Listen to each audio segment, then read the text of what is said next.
तर आमच्या की सर्वांचा लाडका ओम्या तर काय निघाल्या नांदेडला आपण सकाळ सकाळी संडेची बी गाडीत गर्दीत आपल्या एस टीमध्ये मावता मावना उभं टाकून जायचं नांदेडला. मग का निघाल्या आपण नांदेडला. आल्या नांदेडला रेल्वे स्टेशनला उतरल्या हुजूर साहेब नांदेड.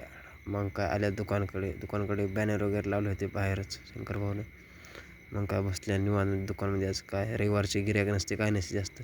मग काय असलं तरी आपण झेरॉक्स वगैरे काढल्या आणि निघाल्या आज लवकरच घराकडे. त्यांच्या पार झालं तरी पण निघायला.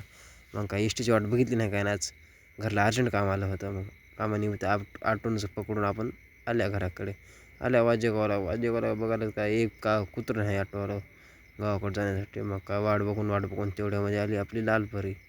बसतो लालपरीमध्ये. मग आता काय ड्रावसाहेब धुण्याच्या कटा मारत आणून राहिले गावाकडे. मग काय चिवारी कटा मारत मग आल्या आपण घराकडे आल्या. मग काय दुधाची पोरी दिली आपल्या गाडीला अडकली. घरचे म्हणजे दूध टाकायचं जायचे. उतरण्याच्या अगोदरच घराच्या गाडी बाहेर लावली होती.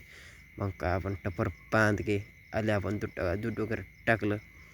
मग काय डायरेक्ट जायचं तर शेताकडे भाजी खाण्यासाठी. गजू पाटील मक्कासरी भाजी करू लागली. बघा कशी भाजी हलवायला मक्कासरी शूटर. अखेरीच पांढरा शिपत बाबा संध्याकाळी अंधारात दिसत बी नव्हता मला. काय करणार, भाजी खायसाठी जायचं होतं. आले आहे बघा भाजी. कसं काय ग्रेव्ही खतरनाक बनली की नाही. विषय खंबीर. कोथिंबीर मार के बनली पनीरची भाजी ताटे. हे बघा आचार्य आमचा ताटेफिट बांधल्या.